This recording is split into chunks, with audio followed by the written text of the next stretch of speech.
What's up, party people? This is Mark Haugen here, live with Mike Friesen on the Shooting the Shit podcast, episode 2. We're coming to you talking about the greatest basketball team in Minnesota history, the Minnesota Timberwolves. How are you today? I'm all right. You think they beat the Lakers? You know what? It's only a matter of time before we will forget that we ever hosted the Los Angeles, formerly Minneapolis Lakers, when this team, 2017-2018, goes all the way to the NBA Finals, and the Lakers will be a long forgotten time, brother. Are you ready to declare Karl Anthony Towns as a better center than George Mikan? Hell yes. All right, let's do it then. Well, hey, it's been an interesting last few days. I mean, we could say that there really hasn't been any news, but there has been some news. The big news is that it looks like Andrew Wiggins is going to get a 5-year, $147 million max contract. It's interesting because that presumably means that he's off the Kyrie Irving trade.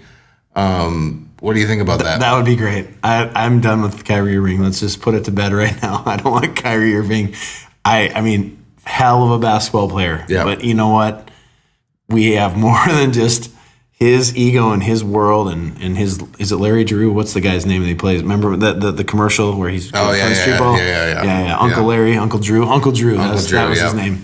We don't need Uncle Drew and the sideshow because, by the way, he was also playing with Kevin Love, another prima donna. Yeah. So no, I think Wiggins, good deal. Let's get it. Let's sign it up. You know what's interesting is I'm still open to the idea, but it's going to require so many players to completely change their game, because if you look at Kyrie Irving's user percentage, like how much he has the ball in his hand, how much he puts up shot, it's like, I think it's second in the league to James Harden. Well, then there you go. And then if you look at Jimmy Butler, needs the ball a lot in his hands, and so does Andrew Wiggins and Karl Anthony Towns.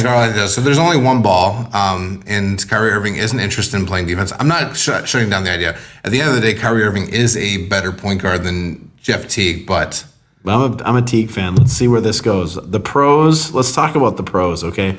And then we'll talk about the cons, and we're going to define cons as KAHN. For those of you that have any history at all with the Minnesota Timberwolves, cons are negatives. Pros are good. Positives. Maybe we should call those like Garnets. Garnets and cons. Love it. Yep. Love it. All right, so talk about the Andrew Wiggins pros. Let's do this. So the pros of this deal is, if you look at, so you have to look at max contracts in the NBA as relative terms. And what I mean by that is not every max player is equal in talent. So LeBron James is a max player and Kyle Lowry is a max player. I mean, there's a very big difference in productivity there. You're talking about, top 3 player versus, even, top 50 to 60 players are now going to get max contracts. I mean, last year, Harrison Barnes got a max contract. Harrison Barnes is a good player. He's not elite. So the thing is anybody who wants to say that Andrew Wiggins is overpaid at this point, you can't say that because that's just what players go for nowadays. So the pros is that you hope that one day he will. He's got a really high trajectory. He's got a really high ceiling that he hasn't completely lived into. So the thing is you can't say he isn't worth the money, because he is.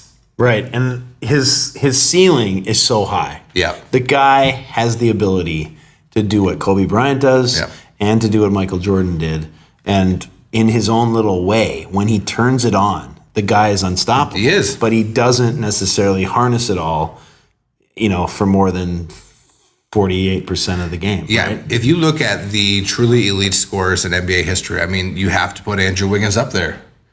Which is like a frightening thing to say. And I mean, I know he shoots a lot, but, if you look at like the highest scorers by age 22, he's in there. He's right there. He's in there with Durant. He's in there with LeBron. And it's not, if you value scoring that much, I mean, you have to make him a max player. So he already is an elite slasher. He's very good at creating his own shot. Yeah. He's not a great free throw shooter, but he gets to the line quite a bit. And so in terms of scoring, you have to pay him that deal. So if you're paying him based upon his already ability to score, and then also his ability to what he can become.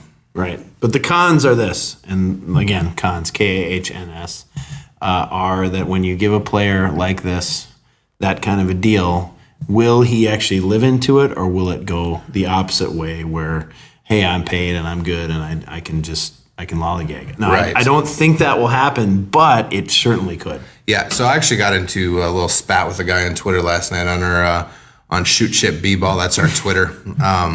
At shoot shit b-ball. At Shoot Shit B-Ball. And so I got a little spat with this guy, and he's already on the, Andrew Wiggins is, we don't have no reason to worry about this contract. I think he's a little bit out of his mind. And if this guy's listening, no offense to that. Because the reason is you have to justify why you pay Andrew Wiggins this money. And you have to say, well, he's got so much potential. Well, potential is kind of a real thing and it's not a real thing. Oh, I had a coach back in the day tell me, you know what potential is? It doesn't mean you've done jack shit. I know. It just means that you have a lot of room to grow. So you're paying him based upon his room to grow, not for what he is. And you have to justify reasons why you pay this. When Karl Anthony Towns gets this max deal in a few years, this 5 year, there will be no justifications needed for giving it to him. When Jimmy Butler gets that deal in 2 years, there's going to be no justifications why you need to him. Right. No one has to justify giving LeBron James a max deal or Steph Curry or, whoever. You don't have to justify that. He's already playing. These guys are already playing at elite levels. They're proven. But with, so this guy was basically saying, well, it's not Andrew's fault. He's had 3 different coaches in 3 different years. And I mean, Jamal Crawford's had 18 different coaches in 18 years. So, Yeah. but so you have to do it. He's like, and the thing is, he's young, so his shooting is going to get better and his ball handling is going to get better. These are justifications. These are things you have to say, they will get better. But, that's not a guarantee. What we know now, I think we can say confidently, they have put a good team around him to make him better. I just can't see him not excelling with the better ball players around him, with Jimmy Butler, with Taj Gibson. I mean, he's going to be a better, and Jeff Teague. I think he's going to be a better player all around. He has to get better, right? Right. I mean, so I think the first thing you look at is just with Ricky Rubio gone, it's going to create more spacing for him. With Jimmy Butler here, he's going to slash him, which is going to create more spacing for him. With Jeff Teague, with the ability to finish, it's going to create more spacing for him. So offensively, all these offseason moves are going to make him better. And also now it's going to be interesting because he's able to actually play his natural position. So this is my biggest argument about why I am for Andrew Wiggins is I think he's been out of position his entire career. I think you're right. Yep. I think he is a 2 guard who's been playing a 3. Right. And he's athletically able enough to guard 2 guards, and he's been having to guard guys who are 35, 40 pounds heavier than him. Like LeBron James is a huge small forward. Carmelo Anthony is a huge small forward. I mean, even smaller small forwards. I mean, you're looking at guys like, Paul George. He's still got 25 pounds on. Right. So and defensively, he weighs a lot as much as the 2 guards. Right. He's gonna have so much more length on them, and he's gonna have the ability to keep on them because he is a freak athlete. So I think he's been playing out of position, which hurts him defensively. And now if they're gonna put 2 guards on him defensively, I mean, he's gonna be able to get on that block. He's gonna be able to bully them, and he's gonna be able to post them up all night long. Absolutely. I think you're right. I think he is out of position. I think he's going to thrive in this new system, the new look team. Let's talk about. Let's actually talk about the starting lineup because right now, I mean, we have a starting lineup in place. We're just looking for people that can fill the gap into the bench. So, your starting day lineup is. I'm gonna say obviously Cat at the 5. Mm-hmm.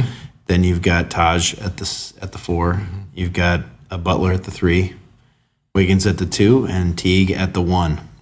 So that is our starting lineup. And I will say that with confidence next episode with music and the whole deal. A dream is coming true, my friend. This week, they just announced that a new public address announcer, they're in search of a new one. And so they're doing open casting on August 17th, and I am very excited about the possibility. Some friends have been bugging me. I should try out. So I'm going to give it a go here on our podcast next episode. So stay tuned for that one. So this is like your edited audition. Dude, as a kid, man, this was my dream. Like when Kevin Harlan, and I forget the PA announcer. I mean, it was Rod Johnson. I don't think he was there at the very beginning. But the intro for me, even in high school, as a kid, that's like the best part of the entire experience of the game is like who is coming in. When you were a kid and you watched Michael Jordan, the Bulls would do their intro. Alan Parsons You would Project. get Alan Parsons Project, Sirius, Sirius. Yeah. There would be this just majestic rain down of emotion that you would just be like, oh, this is epic. This is going to be the most unbelievable show. I can't even wait to watch it. Yeah. And that's what we need at Target Center. And I'm excited to give my rendition with my starting lineup next episode. So please keep listening to this podcast because it's going to only get better from here. Way more entertaining. I mean, Mark's the entertainer in the group, so it's only going to get better. So Like the only argument is whether or not. So I know for a fact that Tom Thibodeau is a huge Gorgui Dieng fan, and Gorgui Dieng is going to get his minutes, and Taj Gibson is going to get his minutes, and Karl Anthony Towns is going to get his minutes.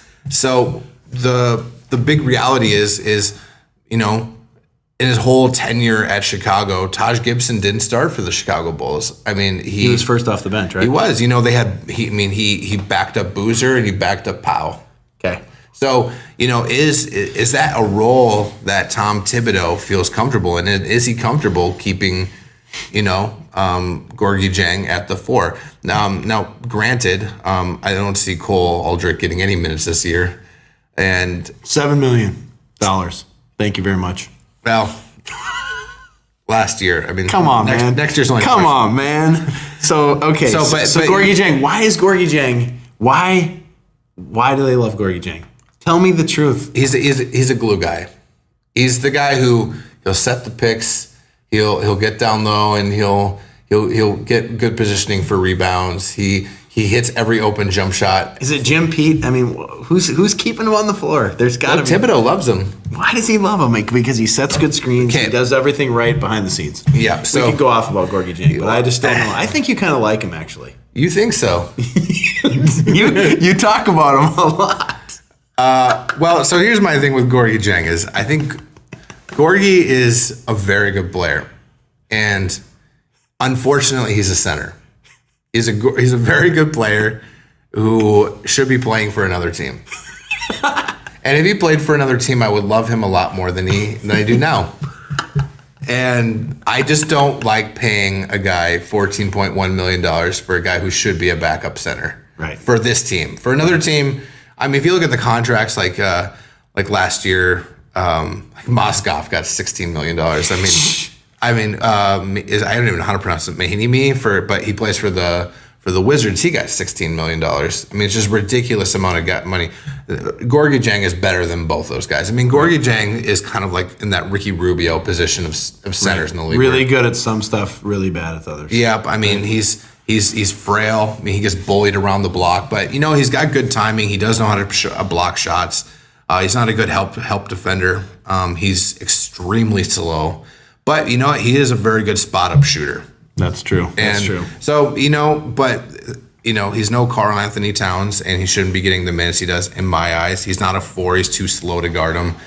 Karl is also not a 4. But, one of them has to play it when they're on the floor. So, you think he's going to be the starter? I don't. I'm not sure. It's just interesting to me. I don't look at labels of starters. All I know is that all 3 of those guys are probably going to get starter minutes. Okay. And guys like Belly and guys like Cole are just going to get bottom feeder minutes.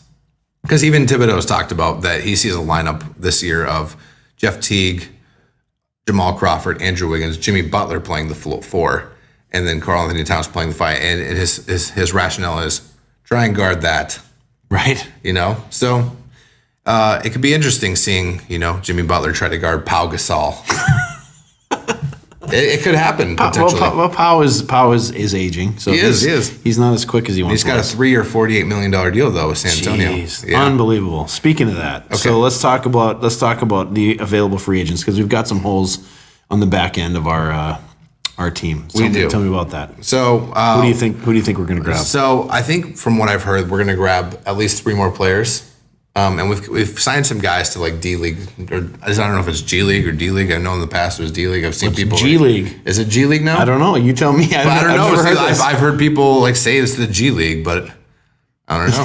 So we'll have to explain and we'll clarify this on the next episode. But maybe are they also going to draft some people from the Big Three? That would be awesome. The Big Three. Well, we got one of in our next segment. We already got a Big Three player on there. That's right. Yep. So here we go. But no, so I think you need at least one more point guard. I think Tyus is ready to handle that backup point guard position, but some people might not think so, but I do. But so I think you need one more point guard, and I think the 2 most logical choices out there is you have C.J. Watson, who is a former backup point guard for Tibbs in Chicago, and another backup point guard in Chicago, which is Aaron Brooks. Both those guys are good 3-point shooters, and they'll know how to play in Tibbs' system offensively and defensively.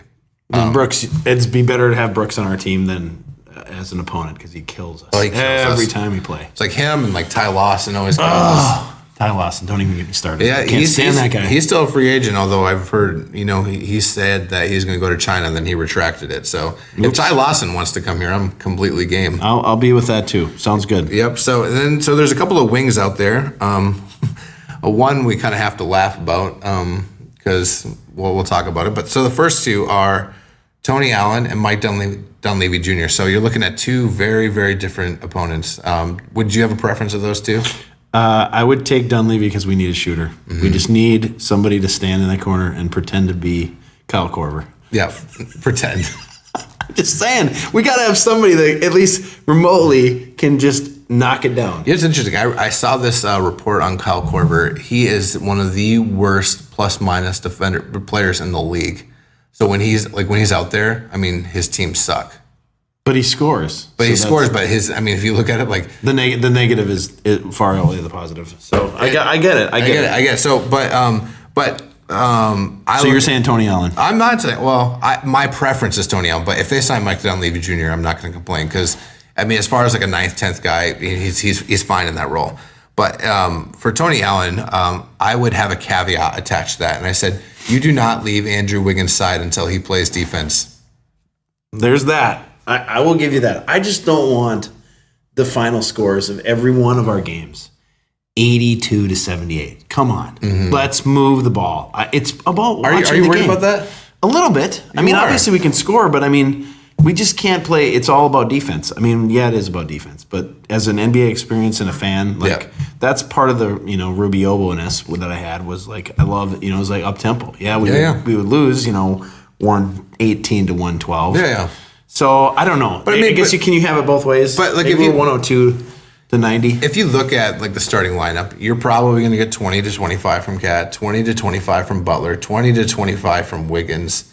And you think so? I do, and I think you're going to get like 15 to 17 from Teague, and you're going to get Dude, that means we're going to score 110 points a game. That would not surprise me. You have like 3 elite scorers right there, and then you have a bunch of complementary pieces. I hope you're right. Well, the league is a high-scoring league now because it's so fast-paced, and you're probably going to get 10 to 15 from whoever starts at power forward and whoever backups at power forward. But the thing is, you're right.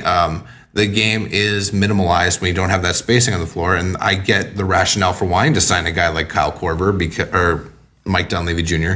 because he fits a very big need, which is that Wiggins, Butler, Towns, Teague, Gorgie, Taj, none of them are elite 3-point shooters. So I get it. I'm not gonna throw a hissy fit if they sign Mike Dunleavy Jr. over Tony Allen.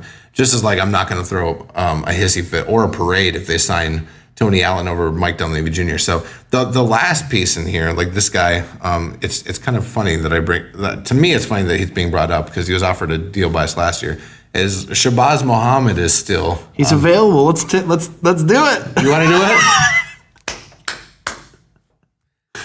Oh, would you resign Shabazz? I don't really know what to think about him. You correctly analyzed his game in such a way that I'm convinced he's probably not what we need. But you know what? He works hard. He's a nice human being. Maybe he's that 12th, 13th guy on the bench that comes and does public service things. I don't know. I don't know. I mean, and his dad. Do you remember his dad's story of his dad? Oh no, tell me it. Okay, so his dad. My joke is that his dad is like Mother Teresa in comparison to LeVar Ball. Right. But his dad was like the one who was like grooming him from his. I mean, he married a woman specifically to like make basketball players, and he gave him the name Shabazz Muhammad because Muhammad is the biggest name in the world, and he figured to make him more marketable, and he's the one who's causing all these troubles for Shabazz and lied about his age. Got him suspended when he was at UCLA. There is a running theme here with UCLA, LeVar Ball. Oh my goodness, Shabazz Muhammad. You stay away from the UCLA dads. Well, yeah, there you go. I don't know. I mean, enough about Shabazz. I love the guy. Don't get me wrong; he's a good dude. But I think we stick with we go with Tony, we go with Aaron, we go with CJ, or we go with. And one of the things, if Shabazz resigns here, I'm not sure he will because I think he'll want to go to a place where he's going to get more touches to try and prove himself. Absolutely. If he did, once again, I would not complain. Right. Anyways, so we're going to start a new weekly segment, which is a top five or a bottom five, and we have so this week our top five segment that we want to talk about is the obligatory top five biggest draft busts in Timberwolves history. Yeah, let's say that again. The obligatory top five biggest draft busts in Wolves history. This has been kind of the way it's been. That's what we think about. We can make lists about negativity. Right. But we're going to change that this year. The team is going to go into the positivity direction. Right. And so we're first and foremost we're not analysts. We're not experts. We're just big fans. And as big fans, we have history to share. And So the big three, if you've heard of this league, it's a really awesome league put together by Ice Cube, and they play at the Barclays Center, I think, or somewhere. Is it in Brooklyn? Brooklyn. Okay. And one of our we're going to start off, and we're going to go in reverse order. So starting at number 5, top 5 biggest busts in Timberwolves history is a star in the league called the Big Three. Drafted number 1 overall. Rashad McCants. Yeah. Do you have any favorite Rashad McCants stories? So he was cool. He was good. He was extremely talented. He was. Just I think his mind was a little bit, I don't know what you'd call it. Just wasn't all there. Yeah. Or his dedication to the whole game. Right. Or the team or it was about Rashad. Yeah. And Rashad unfortunately had some pretty nasty injuries as well. Correct. We can't discount that. Nope. I mean, but if in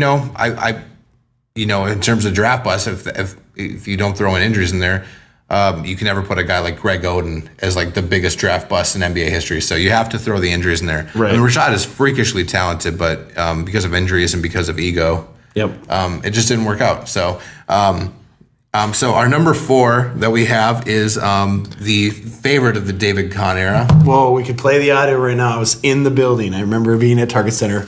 Let me work on my dates here. All right. Hold on. This would have been June, I'm going to say 23rd, 2009. I'll never forget it. Okay. With the 5th pick in the 2009 NBA draft, the Timberwolves select Ricky Rubio. With the 6th pick in the 2009 NBA draft, the Timberwolves select Johnny Flynn. And the building went, what? It was so crazy. Yeah. The sigh of disappointment was crazy. You know what's hard about that is I think if you look at that year that we drafted Derek Williams, is there was not a lot of great talent in like the Derek Williams draft. There was so much good talent in the 2009 draft was crazy. I mean, it was like right after him you get obviously Steph Curry. That's the one that hurts the most. But even if you don't want to take that one, DeMar DeRozan was taking a few picks right after that. Even for point guards, I mean, after that you got Drew Holiday, you got Ty Lawson, Jeff Teague was in that draft. And who's the other one? Darren Collison was in that draft. So all guys who were drafted after. I will admit something. Okay. This is a truth be told. Okay. And I've spoken this back then, and I'll say it now. I don't get me wrong. I like Steph Curry, and obviously, wow, we missed it. But Johnny Flynn had a game, 6 overtime game. Yep. Syracuse. Yep. And that game, I remember thinking, this guy was balling. I mean, he was on. Yeah. I'm like, you know what? I'd pick Johnny Flynn. I liked it. So at the very initial thing was, I did too. Why were you so pissed? Because like Johnny Flynn, dude, he's a gamer. He's six overtime. He's an Iron Man. But then you watch him play. Wow, not a lot there. He's nothing. I don't think he's just got like the highest basketball IQ. No, nice smile, greatest smile in the world. That was the whole con here. Is like we're just gonna draft a bunch of guys with nice smiles. Happy. Like Wes Johnson, beautiful smile. Yes. So number 3. Let's get to number 3. I don't even remember which season this was, brother. It was actually I believe it was the same year that we drafted Wally Zerbiak. This was the Duke Blue Devil. Yep. Number 3 was Will Avery. Wow, crickets. Yeah, I mean he did not have much of a career here, and didn't have much of a career anywhere. He didn't. He was a lottery pick, those are the hard pills to swallow because you have so much invested into those players. Even if you draft at the end of the lottery, you're not saying I'm expecting these guys to be elite players. You're just hoping for good bench players. Right. Nothing. Nothing there. Nothing. So Will Avery played a total of 500 minutes, something like that. I mean, in terms of overall NBA production, Darko beats this guy. Darko was talented. Don't knock Darko. Let's speak of another tall human being at number 2. Just nothing. Who played a total of how many minutes? I think it was the third least for a player drafted by the Timberwolves. 8 total minutes. Center from the University of Wisconsin. I give you Paul Grant. I mean, it's really hard to judge a player off 8 minutes. Right. But that statement alone is you play 8 minutes. That's a judgment within itself. Oh my goodness.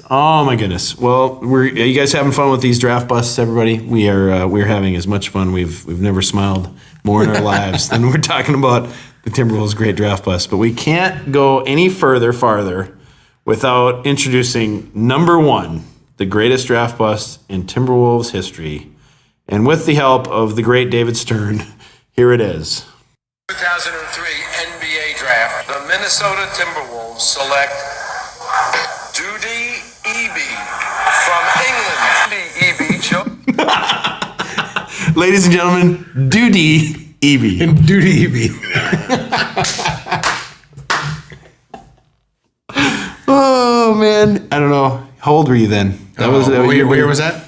2003. 2003, I would have been 16. 16 years old. Yeah, do you remember who the pick right after that was? No. Josh Howard. Great. Dude, how many picks did we do that? We just picked the wrong guy. Oh, well, it's hard. It's hard is because of the Joe Smith deal. That was our first pick after the first pick that we were given back. Actually, after the Joe Smith. Yep. I think it was actually banned, and then they gave it back to us because we made an appeal. Yep. I think we still lost 3 or 4. But that was our first round pick back after Joe Smith is that we got Dudi Eby, which is I think the proper pronunciation. Indy Forgive Eby. us, Indy, if you actually ever listen to this. It's not really fair. Is Indy instead of Duty, but anyways, we love David Stern. I'm glad he was I think he was the last guy or maybe one of the last guys who was drafted out of high school. Yeah, that's right. Yeah, and I'm just glad that he found his way to having a really good pro career over in Europe and Asia. That he can make it, but it was bad. Yeah. So there you have it. So top 5 greatest draft busts: Rashad, Johnny, Will, Paul, and Dudi Eby. Well, it's been a great episode. We've blasted through a whole lot of stuff about our team, and we're excited. We're not talking about busts. We're talking about the future. And so next episode, stick around. We're going to have a wonderful intro about our new starting lineup, and it's going to be fun. So, epic beyond epic. So you've been listening to the Shooting the Shit podcast with Mike Friesen and Mark Haugen. It's been a blast. Hope you have a wonderful week, and we'll talk to you soon. Thanks, guys.